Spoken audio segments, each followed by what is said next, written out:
Choreographer Johnny master పై నమోదైన FIR లో కీలక విషయాలు వెలుగులోకి వచ్చాయి. ఓ మహిళా డాన్సర్ ఫిర్యాదుతో ఈ వ్యవహారం బయటపడింది. 2017లో జానీ మాస్టర్ కు ఆ యువతి పరిచయం అయింది. ఆ తర్వాత జానీ మాస్టర్ టీం నుండి అసిస్టెంట్ కొరియోగ్రాఫర్ గా ఉండాలంటూ యువతికి ఫోన్ కాల్ వచ్చింది. దీంతో 2019లో అసిస్టెంట్ కొరియోగ్రాఫర్ గా ఆ యువతి జాయిన్ అయింది. అయితే ఓ షో కోసం జానీ మాస్టర్ తో పాటు మరో ఇద్దరితో కలిసి యువతి ముంబై వెళ్ళింది.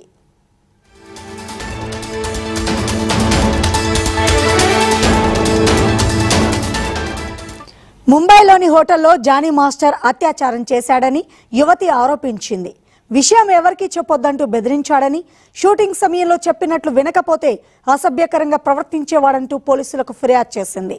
తరచూ అసభ్య ప్రవర్తన, లైంగిక వేధింపులకు గురి చేసేవాడని, మతం మార్చుకొని తనని పెళ్లి చేసుకోవాలంటూ జానీ మాస్టర్ బలవంతం చేశాడంటూ మహిళా డాన్సర్ వాపోయింది.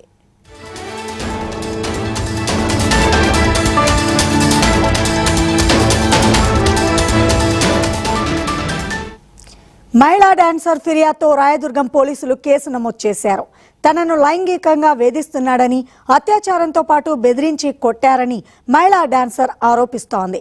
ఇక మహిళా డాన్సర్ ఫిర్యాదుతో కొరియోగ్రాఫర్ జానీ మాస్టర్ పై 376, 506, 323/2 సెక్షన్ల కింద పోలీసులు ఎఫ్ఐఆర్ నమోదు చేశారు.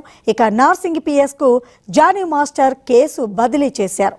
బాధితురాలి స్టేట్మెంట్ తీసుకుంటామని Narsing CI Harikrishna Rayadurgam police station నుంచి ఒక 0 ఎఫ్ఐఆర్ రావడం జరిగింది.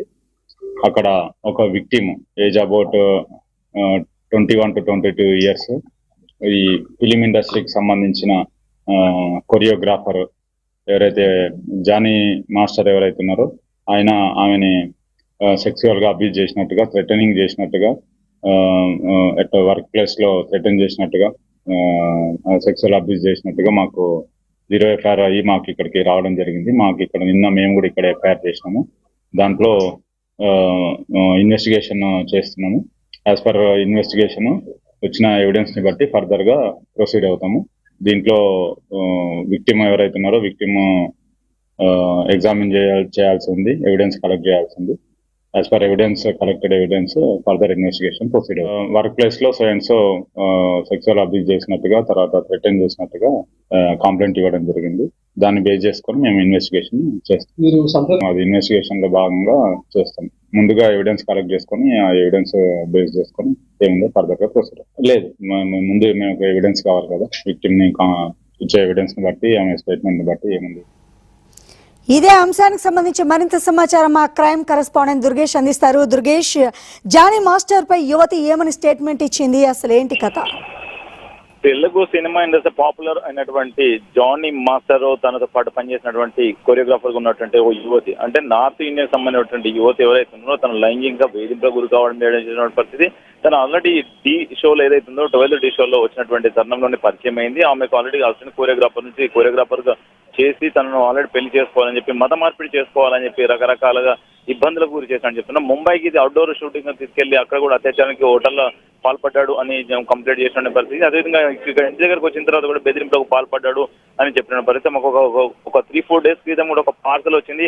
ఆ పార్సల్ లో కూడా బెదిరింపు చేసినట్టు కూడా ఒక లెటర్ వచ్చినట్టు కూడా చెప్తున్న పరిస్థితి. ఇదంతా కూడా చూసినట్టయితే సినిమా ఇండస్ట్రీలో అమాయకులని టార్గెట్ చేసుకొని ఇటువంటి వ్యక్తులు యువకులు ఎవరైతే ఉన్నారో వాళ్ళను అవసరాల నిమిత్తం వాడుకొని ఈ విధంగా బెదిరింపులో పాల్పడుతున్న పరిస్థితి ఉన్నది. ఎందుకంటే తను ఆల్రెడీ చెప్పినటువంటి ఫిర్యాదులు మాత్రము తనను పెళ్లి చేసుకోవాలా, మతం మార్పిడి చేసుకోవాలి. ఆల్రెడీ మేము ఒక సంబంధించిన ఒక సామాజిక వర్గానికి సంబంధించి తను మతం మార్చుకుంటే తనను పెళ్లి చేసుకోవాలని చెప్పి ఒత్తిడి తీసుకోవడం జరిగింది. అంత కుదరదని చెప్పినప్పుడు కూడా తనను అంతం చేస్తా, రకరకాలుగా వేధింపులకు గురి చేస్తారని చెప్పేసి బాధితురాలు చెప్తున్నటువంటి పరిస్థితి. మొత్తం మీద ముందుగా ఇక్కడ రాయదుర్గం పోలీస్ స్టేషన్ లో ఫిర్యాదు చేయడంతో తిరిగి ఇక్కడ 0 ఎఫ్ఐఆర్ చేసి నార్సింగ్ లిమిట్స్ లో ఆమె నివాసం ఉంటుంది కనుక నార్సింగ్ లిమిట్స్ లోకి పోలీసులు కూడా అక్కడికి ఎఫ్ఐఆర్ పంపించడం జరిగింది. అక్కడ కేసు లైంగిక వేధింపులకు పాల్పడుతున్న కేసు కానివ్వండి, తన మోసం చేసిన కేసు కానీ, బెదిరింపులకు పాల్పడుతున్న హత్య, ఇవన్నిటికి సంబంధించిన కేసు మాత్రం నమోదు చేసి టెక్నికల్ ఎవిడెన్స్ కూడా కలెక్ట్ చేస్తున్నామని చెప్పేసి నార్సింగ్ పోలీసులు కూడా చెప్తున్నారు. ఎందుకంటే ఆమె స్టేట్మెంట్ రికార్డ్ చేసిన తర్వాత ఫర్దర్ ఇన్వెస్టిగేషన్ ఉంటుందని చెప్తున్నాడు. ఎందుకంటే ఆల్రెడీ ఆమె అందుబాటులో లేకపోవడము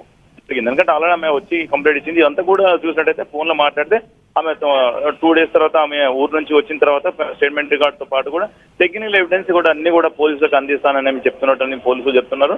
ఇదంతా కూడా కేవలం జానీ మాస్టర్ లాంటి వాళ్ళు చాలా మంది ఉన్నట్టు కూడా పరిస్థితి. ఎందుకంటే వీళ్ళు ఒక జానీ మాస్టర్ లాంటి వాళ్ళు ఏం చేశారంటే వీళ్ళు ఒక స్థాయికి వచ్చిన తర్వాత చిన్న స్థాయిలో కొత్త అవకాశాల కోసం ఎవరైతే వస్తుంటారో ఈ అవకాశాలకు వచ్చినటువంటి అవకాశాల ఆశతోని కూడా వాడుకొని ఈ విధంగా బెదిరింపులకు పాల్పడతారు చాలా మంది ఉన్నటువంటి పరిస్థితి ఉంది. కానీ కేవలం ఈ అమ్మాయి ఇచ్చినటువంటి ఫిర్యాదుతోనే బయటకు వచ్చిన ఇటువంటి బయటికి రాకున్నటువంటి కేసులు చాలా మంది ఉన్నాయని చెప్పేసి అమ్మాయి చెప్పుకుంటున్న పరిస్థితి. కొంతమంది ఆ పరిస్థితి బాగలేని పరిస్థితిలో పోలీసులు సరైనటువంటి సహకరించకపోవడంతో రకరకాల ఇబ్బందులు గురి చేస్తారు అని చెప్పేసి అటువంటి మంది కూడా రాలేకపోతున్నారు అని చెప్తున్న పరిస్థితి. మరి ఇప్పుడు ఆల్రెడీ నార్సింగ్ పోలీసులు మరి కేసు ఇన్వెస్టిగేషన్ చేస్తాము అని చెప్తున్నారు. మరి ఆమె వచ్చిన తర్వాత మరి ఎటువంటి ఇన్వెస్టిగేషన్ చేస్తారు అని కూడా ఆమె కూడా భయపడుతున్న పరిస్థితి. ఆమె నాన్ లోకల్ కింద ఉన్నది కనుక తమకు ఖచ్చితంగా న్యాయం చేయాలని కోరుకుంటున్న పరిస్థితి.